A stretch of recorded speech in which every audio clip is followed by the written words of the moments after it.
Okay students, part 2 है जो हम लोगों ने लॉज ऑफ एक्सपेरिमेंट वाले क्वेश्चंस को सॉल्व कर रहे थे। उसमें हमारे पास पार्ट 2 है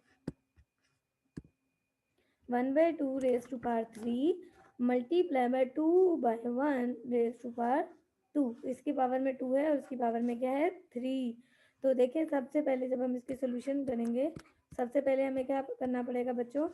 सबसे पहले हम देखेंगे कि हम इसको कैसे कर सकते हैं। हम देखें, ये है 1/2, इसकी पावर में क्या है 3 मल्टीप्लाई बाय 2/1 होल स्क्वायर। ठीक है, तो अब देखें, अब अगर मैं इसको इसकी बेसिस को सेम करना हो तो मुझे क्या करना पड़ेगा, इसको इसको मल्टीप्लिकेशन को डिवाइड करना पड़ेगा। तो जब मल्टीप्लिकेशन को डिवाइड करना पड़ेगा तो ये रेसिप्रोकल हो जाएगा। रेसिप्रोकल मतलब उलट कर दूंगी। 1/2 क्यूब मल्टीप्लाई की जगह अब मैं क्या लिखूंगी डिवाइड, और ये क्या बन जाएगा 1/2 होल स्क्वायर। ठीक है बच्चों, मैंने क्या किया, मल्टीप्लाई के साइन को डिवाइड के साइन में कन्वर्ट किया। क्यों? ताकि बेस सेम हो जाए। बेस क्या होती है, ये जो नीचे लिखी हुई है, ये 1/2 जो लिखी है, जब बेस सेम हो जाएगी, अब देखें इनके दरमियान में डिवाइड का साइन है। तो बच्चों ये बात याद रखिएगा, जब दो बेसिस सेम हो और उनके दरमियान अगर डिवाइड का साइन हो तो उनकी पावर्स आपस में माइनस हो जाती हैं। जैसे अगर मैं लिखूँ 1/2 और उसके ऊपर लिखूँ 3-2, ये क्यों हुआ? क्योंकि इनके दरमियान कौन सा साइन था, डिवीजन का साइन था। जबकि हम लोगों ने मल्टीप्लिकेशन जब की थी तो हमने ये बात कही बताई थी कि जब भी हम मल्टीप्लाई करते हैं और दरमियान में साइन हो मल्टीप्लिकेशन का और बेसिस सेम हो तो पावर्स फिर ऐड हो जाती हैं। तो ये देखें 1/2, 3-2 क्या आ जाएगा 1, तो इसका आंसर आएगा 1/2। सो बस ये इसका आंसर आ जाएगा। ये बहुत आसान और बहुत सिंपल क्वेश्चन था, वेरी इजी। और मैं अभी नेक्स्ट पार्ट करके दिखाती हूँ।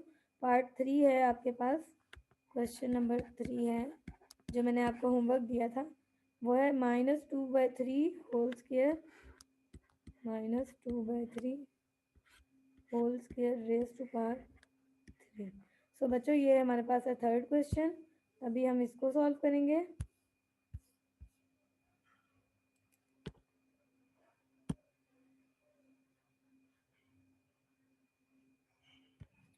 ओके, सो बच्चों यहाँ इसका सोल्यूशन करेंगे। बिस्मिल्लाहिर्रहमानिर्रहीम। ये देखें, हमारे पास है -2/3 whole square raise to power 3। अब देखें बच्चों, इसमें तरीकाकार ये है कि जब पावर की पावर होती है तो वो क्या हो जाती है आपस में मल्टीप्लाई। पावर की पावर अगर हो तो क्या हो जाएगी मल्टीप्लाई। ये कौन सा लॉ है, ये पावर लॉ है। पावर लॉ में क्या होता है कि पावर की पावर मल्टीप्लाई हो जाती है। तो मैं क्या करूँगी, सिंपल इसको यूजिंग पावर लॉ मैं लिखूँगी -2/3 और मैं क्या लिख दूँगी 2 मल्टीप्लाई बाय 3। समझ आई? तो देखें अब मेरे लिए कितना आसान हो गया। पहले कितना कॉम्प्लिकेटेड क्वेश्चन लग रहा था, अब बहुत आसान बन गया। अब मैं लिख दूँगी -2/3, इसकी पावर में क्या आ जाएगा 3 टू द 6। क्या हो जाएगा 3 टू द 6। इसका मतलब ये हुआ कि ये माइनस तो हम बाहर रखेंगे, साथ में अब हमने क्या करना है -2 हम कहेंगे इसको भी 6 टाइम्स करो, और ये जो 3 है इसको भी इसकी पावर भी क्या है 6। ठीक है, अब देखें -2 multiply by -2 multiply by -2 multiply by -2 multiply by -2, 1 2 3 4 5 और ये 6 दफ़ा इसको मल्टीप्लाई करेंगे आपस में, और 6 दफ़ा हम 3 को मल्टीप्लाई करेंगे। 1 2 3 4 5 एंड 6, बिकॉज पावर जो है वो 6 है। देखें 2 to the 4 4 to the 8 8 to the 16 16 to the 32 32 to the 2 to the 4 2 3 the 64।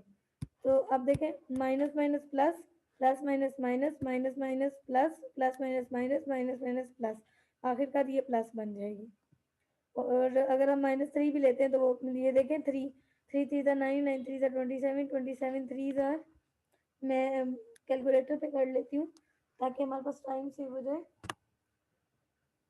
और सिंपली आप अगर कैलकुलेटर पे कर रहे हो तो कैलकुलेटर पे तो बहुत आसान है, आप 3 को 6 टाइम मल्टीप्लाई कर दो, या 3 की पावर अगर आप डायरेक्टली 6 लिख देते हो तो वो आ जाएगा आपके इक्वल, जो भी आंसर आएगा उसके इक्वल आ जाएगा। ठीक है, जस्ट गिव मी 1 सेकेंड में 3,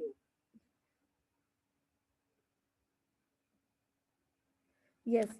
तो हमने जब 3 की पावर 6 ली तो हमारे पास बन जाता है आंसर 729।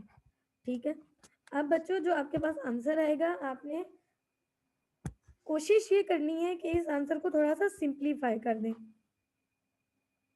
ठीक है,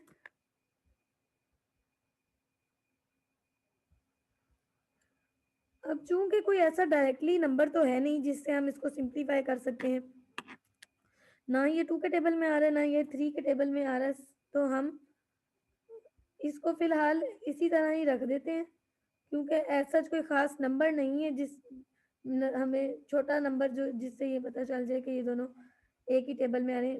1 मिनट, 16 से भी चेक कर लेते हैं।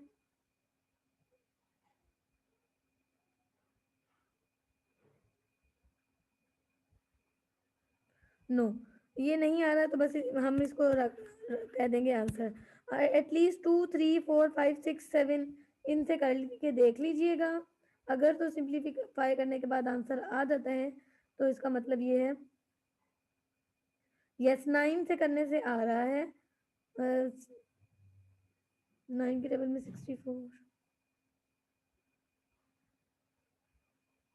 लेकिन 9 के टेबल में 64 नहीं आता, तो इसलिए बस यही हमारे पास आंसर होगा। ठीक है बच्चों, आप ऐसा करेंगे 2 3 4 5 6 7 8 9 10 तक उसको देख लें कि अगर दोनों नंबर जो हैं वो एक ही टेबल में अगर आ रहे हों तो फिर उनको सिंप्लीफाई कर दें, अदरवाइज क्योंकि आपको इतने ज़्यादा बड़े टेबल नहीं आते तो इसलिए फिर आप उनको रहने दीजिएगा। ओके, आई होप कि ये क्वेश्चन आप